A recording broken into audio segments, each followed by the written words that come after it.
The Bengals have plenty of weaknesses. With the NFL draft just 10 days away, you're aware of it, I'm aware of it, but they can't shy away from their strengths. And in the first round, they might be able to make a strength that much better.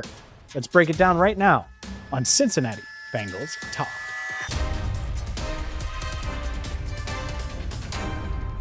Hi again, everyone, and welcome in to CBT. I'm James Rapien of BengalsTalk.com. Hit that subscribe button, ring the bell, join the literal 50,000 plus, and we're talking 54,000 subscribers on YouTube. And check us out on audio, wherever you get your podcasts as well.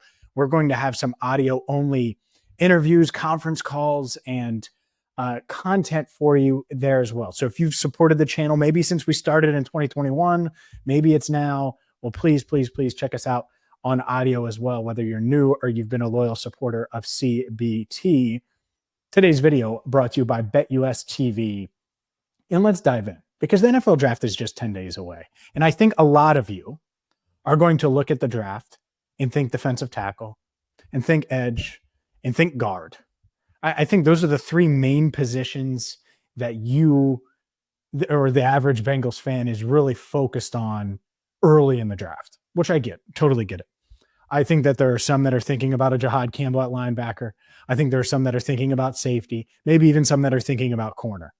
But that's kind of where it ends. And I'm not really dismissing any of those positions. I think you could certainly make the argument that defensive tackle makes a ton of sense in the right scenario. Walter Nolan, for example. I think that you could argue the Derek Harmon as well. You could go with edge. You could go, like, there's a bunch of different routes you could go. But this video, and really what I try to do is I try to give you guys a unique point of view. And I wrote this for BengalsTalk.com last week. Given where the draft is, and given, honestly, where I think the strength of the draft is, and I think you can get some quality edge rushers on day two. I think you can get some quality guards on day two. If you're really looking at defensive tackle, I think you can address that in the mid rounds of this draft. That doesn't mean you pass on one at 17 overall. But what if the top targets aren't there? What if they don't feel as great about Malachi Starks as we expect? And they're really not into any of these corners. And James Pierce Jr. is really a round two, not round one guy. And maybe they don't feel super comfortable with Walter Nolan, or maybe Walter Nolan's off the board. And you're looking at it, and Kelvin Banks Jr. is off the board. And the best player available is Colston Loveland. And it's between Colston Loveland and Tyler Booker and a few other guys. I would tell the Bengals to take Colston Loveland. And I think that's a wild take for a lot of you. And for those wondering, that's the Michigan Wolverines tight end, Colston Loveland. And people are instantly going to say, by the way, Tyler Warren is in this group as well, are instantly going to hear me say that or watch me say that and say, this is stupid, tight end, dismiss it. And that's fine. You can do that for sure. But I looked at Joe Klatt's rankings, who covers college football as close as anyone. He had Tyler Warren 5, Colston Loveland 4. If Loveland is there, there's a real scenario where he is the Bengals' best player available, where he is a guy that the Bengals look at and say, you know what? This is going to make our passing game elite. Not good, elite. And I know that's not something that a lot of you want to hear. A lot of people think that the Bengals' offense was elite last year. But there is something that could be said about making a strength that much stronger, making an offense that is going to be pass first that much more dynamic, that much harder to stop. And I do think, even though it's unlikely, that there should be a scenario or scenarios where the Bengals consider this and seriously consider this. And why am I putting this out there? Because I think it needs to be said. I'm not sure anyone else has said it in very directly. And I get it. The Bengals have needs. No one was satisfied with what they did in free agency. But if Colston Loveland's a top 7 player on their board, and it's pretty reasonable to think that, like, there are a lot of analysts out there that not only have him in their top 20, but have them in their top 10, top 5. And so if he's that kind of player for the Bengals, and you get it, you have all these other needs, don't hesitate, Bengals. Take Colston Loveland. I'll share more thoughts on him. I'll share more thoughts on what they could do. Let's say they did take a tight end, whether it's Colston Loveland or Tyler Warren, and I think they may have Loveland ahead of Warren on their board when it's all said and done. What would that mean for the rest of the Bengals' weaknesses? We'll discuss that and a little more on Loveland coming up next. Today's video is brought to you by BetUS TV. Get all of the insight, all of the analysis you're looking for with BetUS TV. It's a one-stop shop for everything. Maybe you were paying attention to BetUS TV over the weekend with the Masters, which makes a ton of sense. It was a crazy, crazy finish there, an up and down roller coaster for Rory McIlroy. Congratulations to him. Or maybe you're thinking about the NBA playoffs. Maybe you're thinking about NFL futures, Major League Baseball, as the Reds now have swept the Pirates and are rolling and are 8-8 on the year. BetUS TV has you covered. And that's what's awesome. You're looking for the latest analysis. You're looking for the latest info. They have you covered. So don't delay.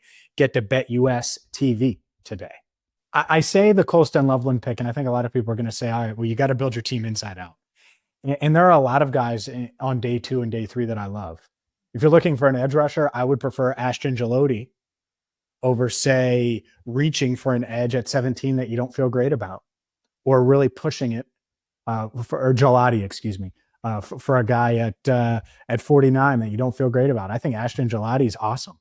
I think he's everything Sam Hubbard was plus some, and can give you the toughness and strength, the kick inside when you need him to, and give you some juice there as a pass rusher, give you some juice on the edge as a pass rusher, but good against the run. Ashton Gelati out of Louisville. So like if you're telling me, let's just mock it, like you take Colston Loveland at 17, and then you go Tate Ratledge, the guard out of Georgia, at 49, and then you come back and you get Ashton Gelati at 81. Well, now you bolstered your pass rush, you added to your offensive line, and you have this elite dynamic playmaker that you've never had in the Joe Burrow era that is just a matchup nightmare because of all these other guys that opposing defenses have to worry about. Like there are scenarios where the Bengals still upgrade their weaknesses in a significant way, but also go outside the box, think outside the box at 17. And that's the point of this video, is it can still be done. And the Bengals put themselves in this position where they're going to have a bunch of weaknesses. The draft isn't just for weaknesses. The draft needs to be for top talent. And there are scenarios where I think Colston Loveland is ahead of a lot of these other guys. Like if you look at it, Colston Loveland, and I just keep going back to him, but it could be Tyler Warren. It could be Genty. We've talked about him some. He's not going to make it to 17, but Loveland really could. And he's ahead of a lot of these guys that Bengals fans are hoping for. He's ahead of, and I like Nick Emenward. I really like Jahai Campbell, and I would take him at 17. I'm not sure he's going to make it there, and if he does, I do wonder about the injuries. But the Bengals, they could go a bunch of different ways here and still add a top prospect at 17. And that's what I would say. Don't be shy about doubling down on a strength if it's the top prospect. If it's a guy that you think is going to help right away. If you think it's going to be a guy that, I mean, because to me, if you add another dynamic weapon and you do that, and then you find the right guys in the middle of this draft, which we've talked about how talented this draft is in the middle. And I'm talking about picks like 35 to 90. And maybe you go into round 4 there, but there are guys that you can get to bolster the trenches. And by the way, this same strategy applies to safety. Let's say they take Nick Emenwari or Malachi Starks in round 1. Let's say they go with Will Johnson, the corner out of Michigan, because he's just the best player available. Like, let's say they go those routes. Well, you're in the same position where you're finding the value trench guys that can contribute. You're finding the guy on day 2 at guard that you think can be plug and play. You're finding the pass rusher that can help. Ashton Gelati's on that list for me. And there's no doubt about it. So I do think that if they did go with a Colston Loveland or go with a non-trench pick in round 1, they'd still be able to address the trenches, and I would be comfortable with that. Now, are they going to be able to fill everything in this draft? No, I don't think so. And that's where it gets interesting. Is that's why I got to remind you, this is not the draft is not for needs. Doesn't mean you can't address needs, but man, you just got a talent infusion to this Bengals roster is huge. They're going to address needs. I'm not saying they won't, of course. But you can't just say, all right, well, they need one guard, they need an edge, they need a defensive tackle. They should probably double down here. They should do this. They should do. I get it. But if Colston Loveland's the top player on the board, good luck trying to cover Jamar Chase, T. Higgins, deal with Joe Burrow maneuvering in the pocket. And then you also have Colston Loveland. You also have Mike Gesicki. By the way, Loveland can block. People don't think Loveland can block. He can block. He can line up in line. He's not like Gesicki where he's just a big receiver. He moves like a receiver. But he's going to really unlock your offense at another level. So would I take Colston Loveland? I would seriously consider it. And it depends who's there. And they shouldn't just take player X to take player X because he's a trench pick. And if you feel that way about safety, you should probably feel that way about tight end. Because I think if you're taking a Tyler Warren or a Colston Loveland, they could have as big of an impact as any of these safeties or more of an impact in round one or in year one than any of these safeties, given what it would mean for Joe Burrow, given what it would mean for this Bengals offense as well. So maybe it's outside the box thinking. Maybe you hate it. That's fine. I get it. But there's going to be day 2 and day 3 options at these positions. I think guard is deeper than people realize. They're bringing in or brought in Jalen Rivers out of Miami today for a visit on Monday. What does that mean? Well, he's projected to be a 4th-round guard. Super experienced, over 1,000 snaps at offensive tackle, 1,000 snaps at guard, someone that could certainly come in and play guard. They saw him at the Senior Bowl. They're bringing him in for a visit. That's what I'm talking about. Like, you could see scenarios where they bolster the trenches. And, okay, so maybe they don't get the safety they're looking for. Or maybe they don't get a running back, maybe at all, even though that is a need. But if it means getting a top prospect in the draft, even if it's a tight end, I would certainly be open to it. And there's a real scenario. I think it's pretty likely that Colston Loveland is a top 10 player on their board when their evaluations are done. Maybe I'm off on that, but I could totally see him being a top 10 player on their board. Make sure you check us out right here on YouTube by hitting that subscribe button, joining the 54,000 plus subscribers. Also, wherever you get your podcast. That's Amazon, that's Apple, that's Spotify. By the way, I've had some people ask about when we're going to set the Bengals board. Where will Loveland rank? By the way, well, we're going to do that. Joe Goodberry, me, Jake Lisco, Andrew Fox Miller, Draft Guy Jared, a bunch of us are getting together, Mike Santagata, and I'm going to leave some Matt Minnick. I'm going to leave someone out, but we've done this for 2 years in a row where we set the Bengals draft board. And when we do that, we've landed on the guy. 2 years ago, it was Myles Murphy. Last year was Amarius Mims. We got it right.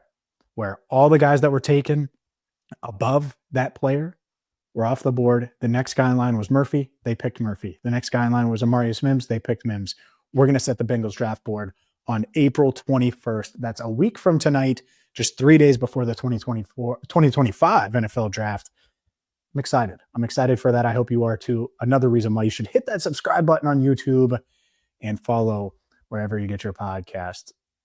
Today's video was brought to you by BetUS TV. Until next time, for Andrew Fox Miller, I'm James Rapien. Thank you so much for watching and listening to Cincinnati Bengals Talk.